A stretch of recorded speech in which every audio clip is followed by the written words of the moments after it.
Assalamu alaikum wa rahmatullahi wa barakatuh. Students, today we are going to learn the subject Science and Technology of Standard 9, chapter number 8. ये chapter हमने last period में पढ़े थे. That was useful and harmful microbes. Microbes are nothing. We called it as microorganism.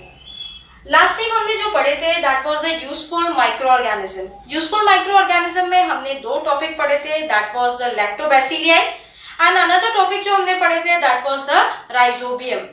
सब topic उसमें जो हमने पढ़े थे दैट वाज द एंटीबायोटिक्स. और आज हम जो पढ़ने वाले हैं that is the penicillin. Penicillin is nothing but it is a group of antibiotic which is obtain from fungus. ये ऐसा एंटीबायोटिक्स है जो हमें फंगस से मिलता है. फंगस क्या होते हैं? फंगस आर कॉल्ड एज पपून. हमें उसको पपून कहते हैं. द नेक्स्ट टॉपिक जो आज हम पढ़ रहे हैं this is the harmful microorganisms. Harmful microorganism में दो हार्मफुल माइक्रोऑर्गेनिज्म है. पहला हमारा फंगाई है और सेकेंड जो हम पढ़ेंगे that is the clostridium. First जो है हमारा फंगाई है. Fungi, what does mean by fungi? Fungi are nothing but it is the microscopic spore of fungi which is present in air.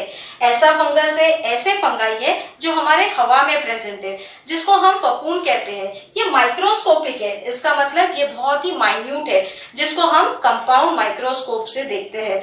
इसको देखने ये हम नेकेड आई से नहीं देख सकते हैं. That is why it is written as microscopic. Next जो हम पढ़ने वाले हैं that is the clostridium. Clostridium is also another harmful microorganism. यहाँ लिखा है कि the bacteria which is spoiled cook food. ऐसे बैक्टीरिया जो स्पॉइल्ड फूड होते हैं, हमारे जो खाने जो बनाते हैं, चाहे वो हमारे शादी के खाने हो, घर का खाना हो, जो स्पॉइल्ड होता है उसमें जो बैक्टीरिया पाए जाते हैं that is the clostridium bacteria. Yes, students, we had seen here the useful and harmful microbes. Last period में हमने यूजफुल माइक्रो ऑर्गेनिज्म के बारे में स्टडी कर चुके हैं. नाउ इसमें कुछ टॉपिक्स बच गए थे जैसे कि पेनिसिलियम रह गया था, तो आज हम पेनिसिलिन के बारे में पढ़ेंगे. And the next topic we will study that is the harmful microbes. This is a short revision for you. Useful micro organism के बारे में हम फिर से एक बार देख लेंगे कि हमने लास्ट टाइम लैक्टोबैसिलियाई देखे थे. इसमें मैंने एक एग्जाम्पल ली थी कि आपको एक स्लाइड लेनी है, उसमें आपको ड्रॉप ऑफ बटर मिल्क, एक ड्रॉप आपको बटर मिल्क का लेना है. You have to stain it with methylene blue and you have to put it a cover slip over the slide. अब आपको इसको कंपाउंड माइक्रोस्कोप में देखना है. What do you observe? आप इसमें क्या देख रहे हैं? You have been observing that a blue rod shape organism moving around. आपको दिख रहा है. This is what you are seeing the figure, that is the lactobacilli. They are the lactobacilli kind of bacteria. lactobacilli क्या है? एक kind of bacteria है. and it is written as they are minute. ये बहुत ही छोटे हैं. they are rectangular in shape. ये rectangular shape का है. lactobacilli are anaerobic bacteria. इस anaerobic है इसीलिए इसका मतलब है they are present in absence of oxygen. अगर वो aerobic होता तो वहां पर presence of oxygen हम देखते. that is they produce energy without the use of oxygen. यहाँ पर लिखा है. ये एक आपका शॉर्ट एक्सप्लेनेशन था. लास्ट टाइम मैंने आपको पढ़ाई थी कि this lactobacilli convert lactose the sugar in the milk into the lactic acid. So आप क्या देखते हैं कि शुगर में क्या पाया गया है? Lactose which we called as lactose sugar which is present in the milk which is converted into lactic acid. तो लैक्टिक एसिड क्या है एक्चुअली? Lactic acid is nothing but it is an acid which is produce in muscles when glucose is metabolised. It is also found in sour milk. जैसे कि हमारे yogurt के अंदर, दही के अंदर ये जो लैक्टिक एसिड पाया गया है. और ये प्रोसेस को हमने फर्मेंटेशन प्रोसेस का मैंने आपको बताई थी कि ये प्रोसेस को हम फर्मेंटेशन कहते हैं क्योंकि the pH of the milk इसमें कम डिक्रीज हो जाता है. In what everything what we are seeing that is of the lactobacilli. ये लैक्टोबैसिलियाई का एक्सप्लेनेशन मैं आपको दे रही हूँ. So pH of the milk जो है डिक्रीज हो जाता है causing coagulation of the milk protein.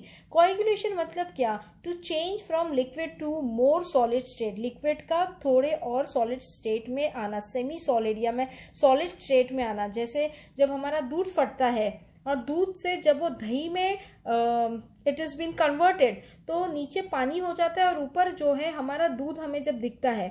अब जब दही बनाते हैं तो दही में भी आपको हम देखते हैं कि नीचे पानी है और ऊपर जो है more semi solid thing what you are seeing is nothing but that is your yoghurt और we called it as dahi. So now you are seeing that this is what happen when milk changes into a yogurt. और yogurt को एक specific सार है, उसका एक अपना test है ड्यू टू लैक्टिक एसिड की वजह से। Why? Because the low pH destroy micro present in the milk. जितना लो पीएच होगा वो सारे माइक्रो ऑर्गेनिज्म जितने भी दूध में पाए जाएंगे ये सारे माइक्रो ऑर्गेनिज्म मर जाएंगे।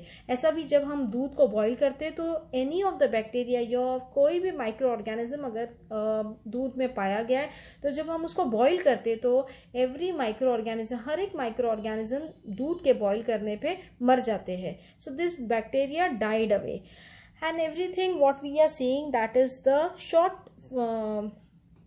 Explanation about the lactobacilli. Next आपने देख रहे हैं कि हमने राइजोबियम बैक्टीरिया के बारे में पढ़े थे और राइजोबियम में भी हमने लेग्यूमिनस प्लांट के बारे में पढ़े थे which is very very essential to the farmers for the harvesting of the crops. उसके बाद हमने देखे थे एंटीबायोटिक्स के बारे में। एंटीबायोटिक्स क्या होते हैं हमने इसका डेफिनेशन पढ़े थे कि carbon compound obtain from some bacteria and fungi. ये किससे ऑब्टेन होते हैं? सम बैक्टीरिया से ऑब्टेन होते हैं और फंगाई से ऑब्टेन होते हैं। For destroying what?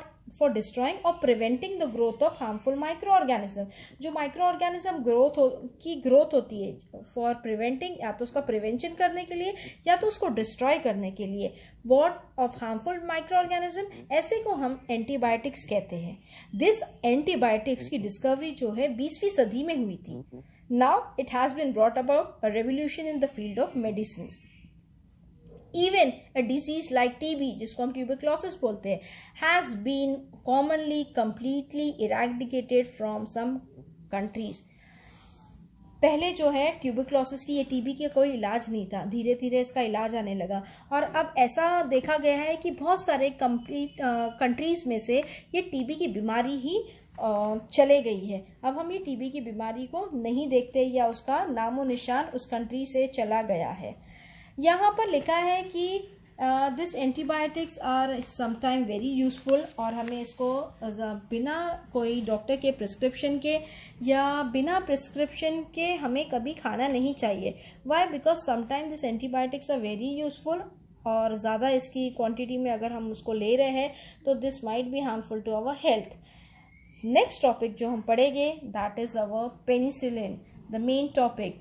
एंटीबायोटिक्स के बाद पेनिसिलिन अब हम पढ़े हैं। Penicillin is a group of antibiotics which is obtain from fungus.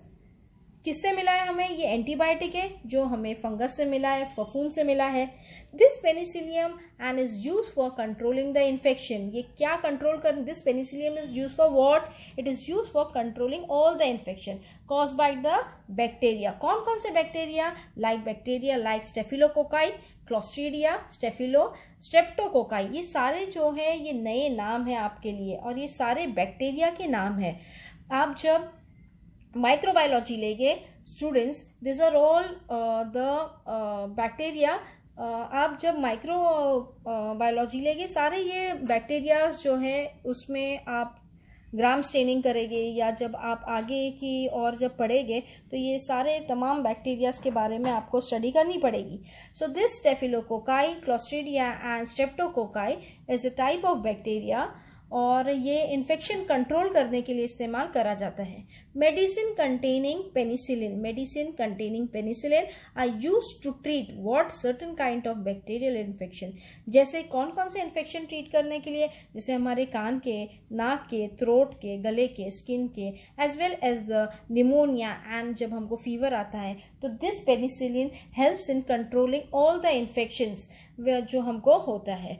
और ये जो है हमारा पेनिसिलिन का जो इजाद, डिस्कवर जो है हमारे डॉक्टर प्रोफेसर जो है अलेक्जेंडर फ्लेमिंग ने किया था। ये हीरो जिसने इसका डिस्कवरी किया था and he is nothing but a professor of microbiology. इन्होंने माइक्रोबायोलॉजी की स्टडी किए थे, इसी वजह से यहाँ पर बैक्टीरिया के उन्होंने नाम डाले हैं, streptococci, that is the clostridia, next is the स्टेफिलोकोकाई।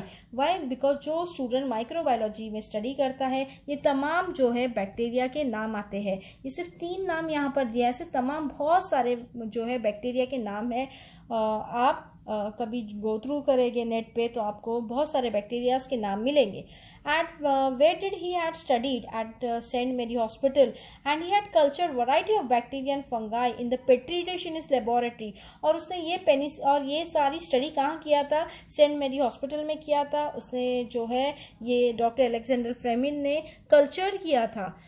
Culture is a technique, किस तरह हम जो है माइक्रो ऑर्गेनिज्म, किस तरह हम ये बैक्टीरियाज को जो है कल्टीवेट करते हैं। It is a technique in microbiology of bacteria and fungi. और उसने ये जो ही कल्टीवेशन किस में किया था? पेट्री डिश में किया था। Where? In his laboratory. And यहाँ पर उसने देखा था, मैं आपको एक शॉर्ट में बताऊंगी कि ऑन 3 सितंबर इन 1928 में वाइल ऑब्जर्विंग स्टेफिलोकोकाई कल्चर जब किए थे उन्होंने, बैक्टीरिया कौन से कल्चर किए थे? स्टेफिलोकोकाई का कल्चर किए थे। He made an interesting observation in one of the petri dish. उन्होंने एक पेट्री डिश में एक कुछ नया सा जो है इंटरेस्टिंग ऑब्जर्वेशन उन्होंने किया था। और वो क्या था? That a fungal colony has grown but the area around those colony were clean and clear. उन्होंने क्या देखा था पेट्री डिश में? कि फंगल कॉलोनी उग गई है, फंगल की फफूंद की कॉलोनीज आ गई है, had grown, but the area उसके इर्द गिर्द जो का एरिया जो था वो बहुत ही क्लीन एंड क्लियर था। इसका मतलब क्या उन्होंने ऑब्जर्व किया था? That bacteria had actually been destroyed. जितने भी जो बैक्टीरिया है वो मर गए हैं इर्द गिर्द के, और जितना भी जो कल्टीवेशन हुआ है वो सेंटर में हुआ है।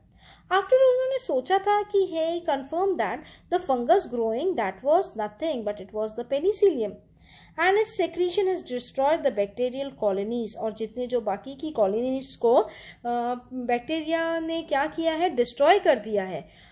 And thus the first antibiotic penicillin has been discovered accidentally। और पता लगा कि एक नया जो इजाद हुई है that was the first antibiotic जिसका नाम था penicillin has been discovered अचानक से। and this formed the basis for the attempt to find cures for incurable disease। और ये penicillin तमाम infections, बहुत सारे infection को क्योर करने के लिए इस्तेमाल होने लगा।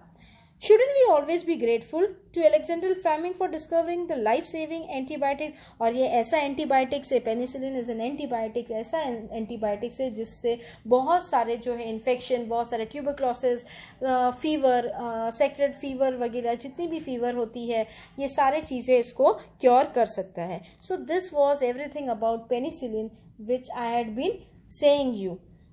द नेक्स्ट जो है हम पढ़ेंगे that is our harmful micro organism. ये हमारा एंटीबायोटिक्स था, और एंटीबायोटिक्स में हमने पेनिसिलिन के बारे में पढ़े थे। Everything what I had given you in short that was the useful micro organism.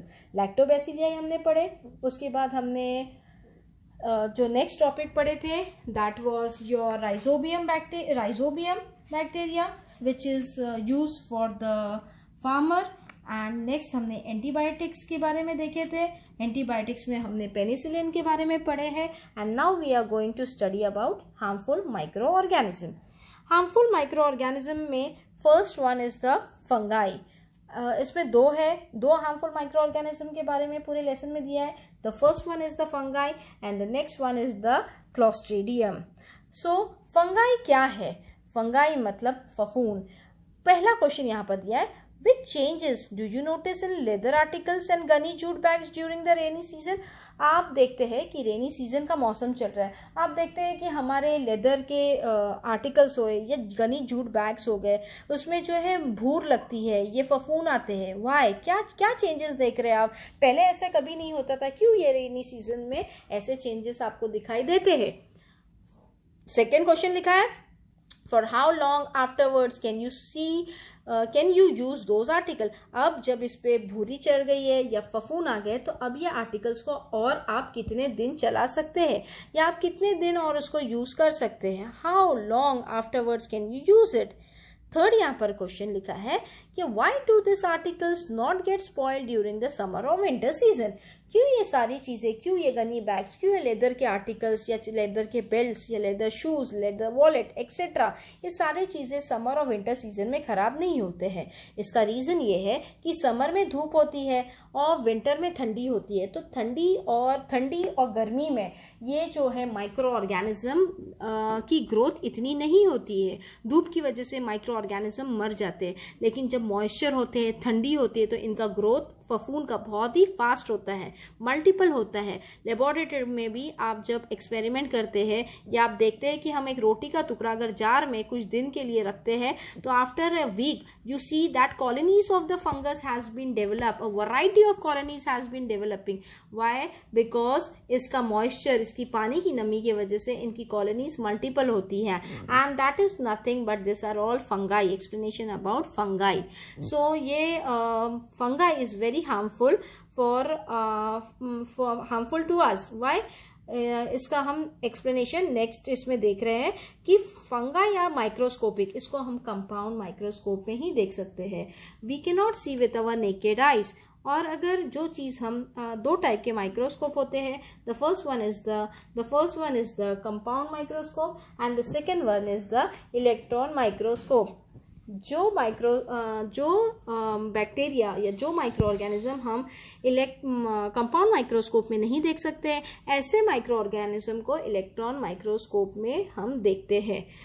सो यहाँ पर लिखा है कि microscopic spore of fungi are present in the air. So this spores of fungi are where it is present in the air.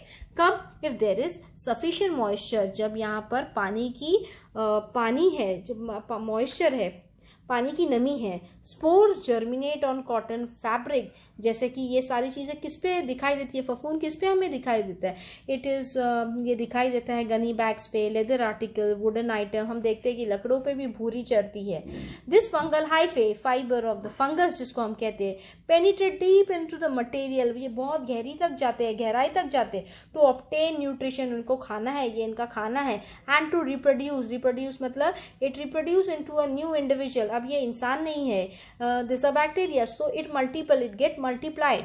This cause the material to wear and become weak. जब जो चीज पे fungus उगते हैं, जो चीज पे fungus आती है, ऐसे चीजों को ये फंगस होने की वजह से वो आर्टिकल या वो वुडन आइटम जो है वीक हो जाते, कमजोर हो जाते, इनकी लाइफ स्पैन बहुत ही कम हो जाती है। As a result gunny bags, leather item like जैसे हमारे शूज हो गए, purses, belt etcetera, on which fungi have grown does not last long, और ऐसी चीजें बहुत लंबे अरसे तक या लंबे समय तक की नहीं रहती है।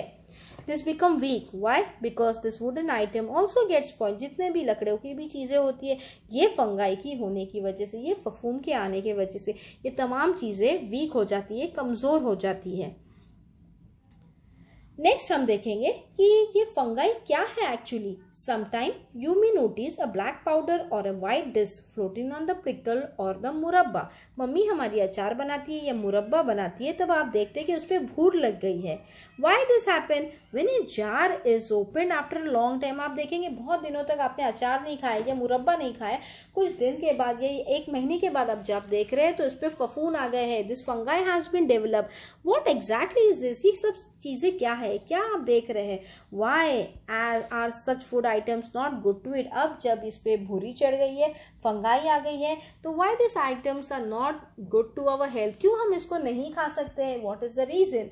यहाँ लिखा है कि various species of fungi grow on food items like pickles. ये सारी स्पीशीज ऑफ फंगाई है, एंड वेयर इट डेवलप्स और it grow on the food items like pickles. ये हमारे पिकल्स पे होते हैं, अचार पे होते हैं, मुरब्बा पे होते हैं, जैम्स पे हम देखते हैं, सॉसेस पे देखते हैं, चटनी एक्सेट्रा। ये तमाम चीज़ों पे ये फंगाई बहुत जल्दी आती है या इनकी कॉलोनीज बनना चालू होती है।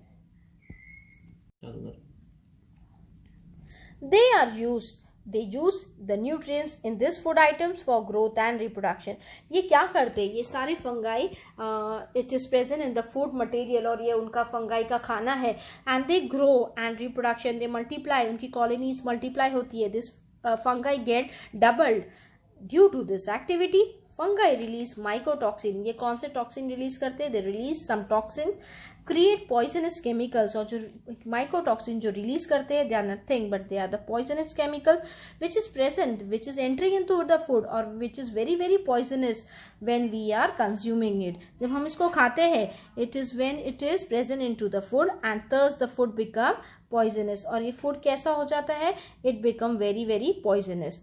एज यू सी हियर, आप यहाँ पर देख रहे हैं, hence the food on which the fungi have grown cannot be eaten। आप देखते हैं कि अगर ये सारी चीज़ों पे, अगर ये तमाम चीज़ों पे फंगाई ग्रो हुई है, कॉलोनीज इसकी आ गई है, तो हम ये सारी चीज़ें नहीं खा सकते हैं। Why? Because it is very very harmful to our health. और ऐसी चीज़ें खाना हमारे लिए अच्छा नहीं होता है क्योंकि इसमें पॉइजनस केमिकल्स आ गए हैं। एंड ये फंगाई इतना ही नहीं है, they are very very harmful to all the materials, all the other materials, all the wooden materials और all the leather materials, जैसे शूज़ हो गया, वॉलेट, मैंने आपको भी एग्जाम्पल्स दी हूँ। तो ये सारी चीज़ों को जब वो कमज़ोर बनाते हैं तो हम इसको इनटेक नहीं कर सकते हैं, ये हमारी हेल्थ के लिए अच्छे नहीं होते। इसी वजह से ये सारे बैक्टीरिया, ये सारे micro organism harmful micro organism में आते हैं। नेक्स्ट हम देखेंगे ये फंगाई का डायग्राम है, अ ब्यूटिफुल डायग्राम।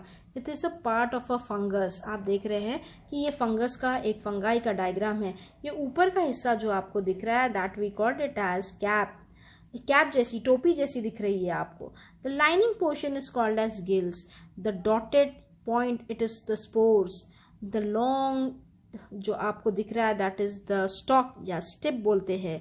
द रूट जो हम बोलते हैं, that is the hyphae and the underground hyphae, ये जड़ों से उगती है। And this is the beautiful structure, beautiful diagram of the fungi. Next हम जो बैक्टीरिया पढ़ेंगे, the second bacteria, that is nothing but this is the clostridium. अब clostridium क्या है? यहाँ पर लिखा है my dear students, sometime cases of food poisoning occur during community feast. हम बहुत सारी पार्टीज में जाते हैं, बर्थडे पार्टी में जाते हैं, हम शादियों में जाते हैं, हम बहुत सारे जो है फंक्शंस अटेंड करते हैं। हम देखते हैं कि कभी कभी डॉक्टर बोलते हैं आपको फूड पॉइजन हुआ है। Why this is happening? क्यों ऐसा होता है? So let's see how does the food become poisonous all of a sudden. एकाएक ये सारी चीजें या अचानक से ये सारे फूड आइटम पॉइजनस कैसे हो जाते हैं? The bacteria which spoil cook food, जो बैक्टीरिया को खाना बना जो होता है उसको जो स्पॉइल करता है, are nothing but the bacteria called it as a clostridium. और ये क्या, क्यों, कैसा ये खराब किया है? ये खाना जब बना था और जब ये खाना खराब हो गया है और जो बैक्टीरिया एंटर हुआ है, ये है क्लॉस्ट्रीडियम। यहाँ लिखा भी है कि out of about 100 different species of this bacterium, 100 different species है इनकी। किसकी? क्लॉस्ट्रीडियम की। सम आर फ्री लिविंग, कुछ फ्री लिविंग है in the soil, it is present in soil, where some live in the alimentary canals of human and other animal. कुछ जो clostridium alimentary canals of human के अंदर भी पाए जाते हैं और बहुत सारे दूसरे जानवरों में भी पाए जाते हैं। यहाँ लिखा है कि this bacteria are rod shape. ये कैसी शक्ल है इनकी? रॉड शक्ल है। अगले इसमें हम देखेंगे कि इनकी शक्ल भी कैसी होती है, आपको डायग्राम के जरिए से मालूम होगा। And produce bottle shape endospore. Endospore मतलब एंडो, एंडो मतलब इनसाइड, इनसाइड कुछ चीजें अंदर प्रेजेंट है in the adverse condition. And यहाँ लिखा है कि one special characteristic of this bacteria is that they can not withstand the normal oxygen. और ये नॉर्मल ऑक्सीजन में नहीं रह सकते, oxygen level of the air, because they grow in anaerobic condition. Anaerobic इसका मतलब इसको ऑक्सीजन की कोई ज़रूरत नहीं है, ऐसी जगह पर ये उगते हैं। और इसी वजह से ऑक्सीजन की नहीं होने की वजह से this Clostridium is coming under the group of anaerobic, that is anaerobic bacteria, that is in absence of oxygen। इनको ऑक्सीजन की कोई ज़रूरत नहीं होती है और ऐसी जगहों पे ये उगते हैं या ग्रो होते हैं। नेक्स्ट हम देखेंगे इसका diagram, a beautiful diagram of Clostridium species. यहाँ पर देख रहे हैं आप, पहले में क्लॉस्ट्रीडियम जो है टिटैनी है, आपको दिख रहा है the first picture, the first diagram. The next diagram आपको रॉड शेप की जो आप देख रहे हैं, यहाँ पर लिखा भी है this bacteria rod shape and produce bottle shape also. तो नेक्स्ट आपको जो तस्वीर दिख रही है, that is the clostridium perfringens. The third that is the clostridium botulinum यहाँ पर आप देख रहे हैं, देखिए a beautiful diagram of all the clostridium. ये कुछ एग्जाम्पल है 100 स्पीशीज में से कुछ एग्जाम्पल, यहाँ पर कुछ तस्वीर यहाँ पर दी गई है। And the last one is the clostridium difficile, beautiful diagram which is representing, आपको दिखा रहा है कि ये क्लोस्ट्रीडियम की कैसी शक्ल है। This is the clostridium species है। ये 100 में से इनकी कुछ स्पीशीज यहाँ पर डायग्रामेटिकली रिप्रेजेंट हुई है। सो यहाँ से आपको पता चल रहा है कि इसकी शक्ल कैसी होती है और क्लोस्ट्रीडियम कहाँ पाए जाते हैं और क्लोस्ट्रीडियम का क्या रोल है, क्यों ये खाने जब स्पॉइल करते हैं तो ऐसे टाइम पे हमें फूड पॉइजन होता है, और ये जो है इन एब्सेंस ऑफ ऑक्सीजन पाए गए और ऐसा हम खाना नहीं खा सकते बिकॉज ये हमारी हेल्थ के लिए अच्छा नहीं होता है। That is why this clostridium is the second example. The first one is the fungi and the second one is the clostridium which is coming under the harmful bacteria. So now अभी हम यहाँ पर देखेंगे the next is the other harmful micro organism.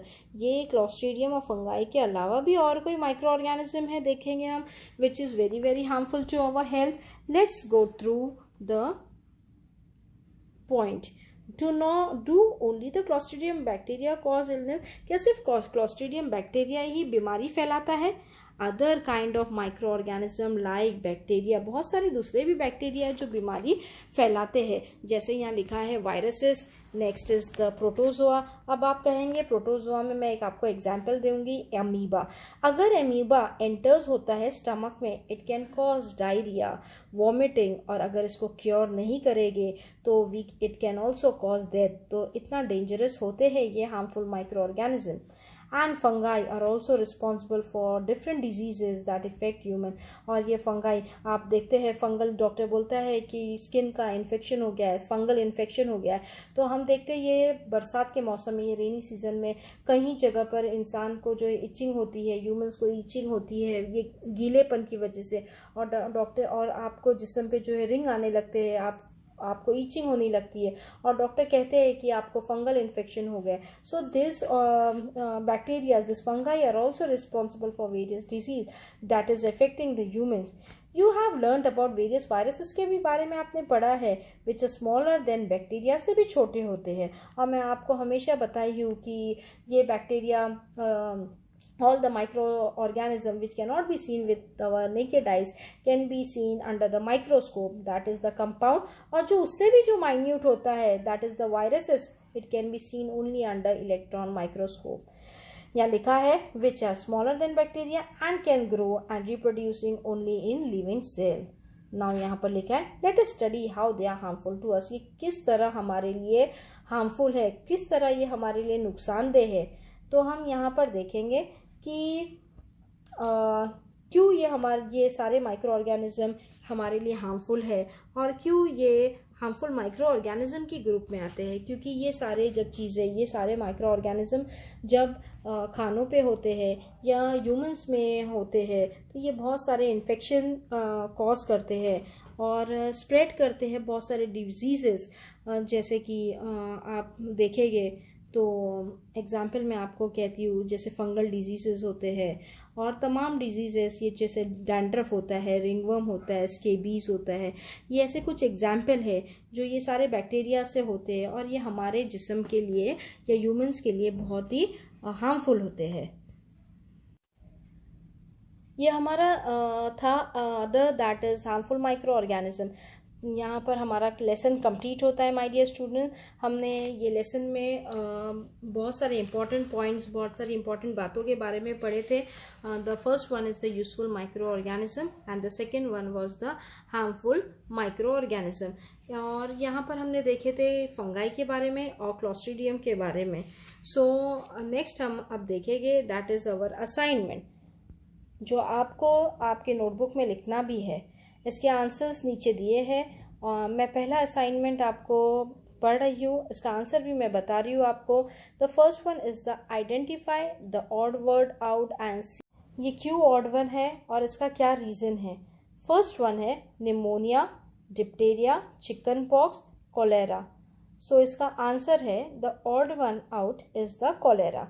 क्यों ये odd one है? Because cholera is a waterborne disease while the rest are the airborne disease. इसका reason है कि ये कॉलेरा इसे वाटरबॉर्न डिजीज है, बाकी सारे जो है एयरबॉर्न डिजीज है। ये पानी से फैलती है कॉलेरा, और बाकी के जो है हवा से फैलने वाली बीमारियां हैं। सेकेंड जो हमारा देखेंगे लैक्टोबैसिलियाई, राइजोबिया, यीस्ट, क्लोस्ट्रीडिया। इसका आंसर है क्लोस्ट्रीडिया। क्यों क्लोस्ट्रीडिया है? क्योंकि clostridia is a harmful bacteria, और जो हमारा लैक्टोबैसिलियाई, राइजोबिया, ईस्ट, ये सारे हमारे यूजफुल माइक्रो ऑर्गेनिज्म थे। मैंने आपको पहले भी एग्जांपल दी थी कि लैक्टोबैसिलियाई हमारे जो है दूध के products, all the food items, चाहे वो हमारा बटर हो, चाहे वो हमारा योगार्ट हो, दही जो हम कहते हैं, मिल्क हो, ये सारे में जो है एवरी मिल्क प्रोडक्ट, चीज़ हो, ये तमाम चीज़ों में जो है लैक्टोबैसिलियाई पाए गए हैं। Rhizobia is a very good to farmers, और ईस्ट जो है फर्मेंटेशन प्रोसेस के लिए इस्तेमाल करा जाता है, चाहे वो हमारा ब्रेड हो और हमारा इडलीज हो, डोसाज हो। So this are good variety, this are useful micro organism. और सिर्फ जो हमारा क्लोस्ट्रीडिया जो था वो हमारा हार्मफुल बैक्टीरिया था। The third one is the root rot rust, that is called as tambera. Third is the rubella and the fourth is the mosaic. So इसका आंसर है रूबेला। वाई रूबेला हम देखेंगे? Because it is a human disease. Rubella is a human disease while the rest are the bacterial disease.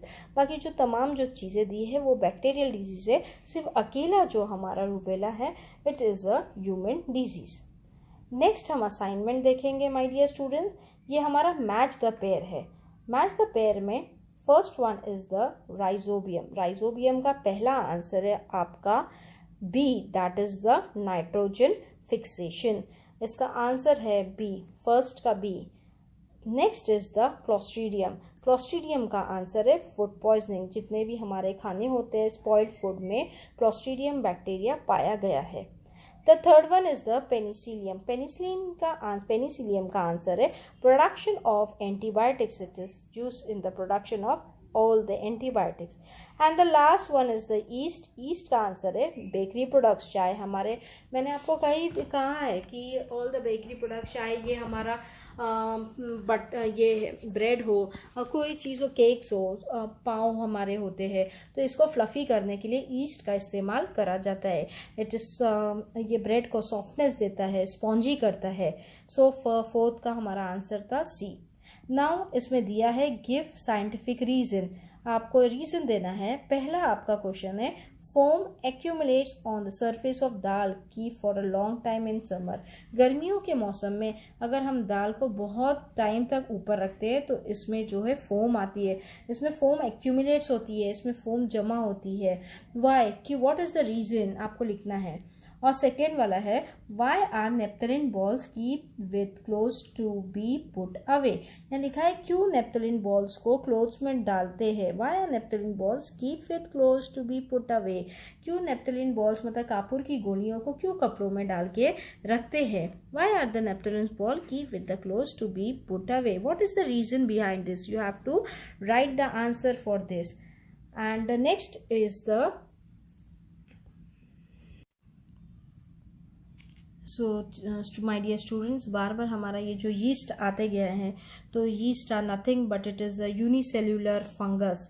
Unicellular means single cell. हम अगर वहाँ पर multi cellular होता तो मोर देन वन सेल होता, तो it is a unicellular fungus with 1500 species. 1500 different type of species जो है दुनिया में इसकी पाई गई है। ईस्ट की डिफरेंट वराइटीज ऑफ ईस्ट जो है 1500 इनकी स्पीशीज, इनकी नस्लें जो है इस दुनिया में पाई गई है। And this yeast cell is a eukaryotic type of cell.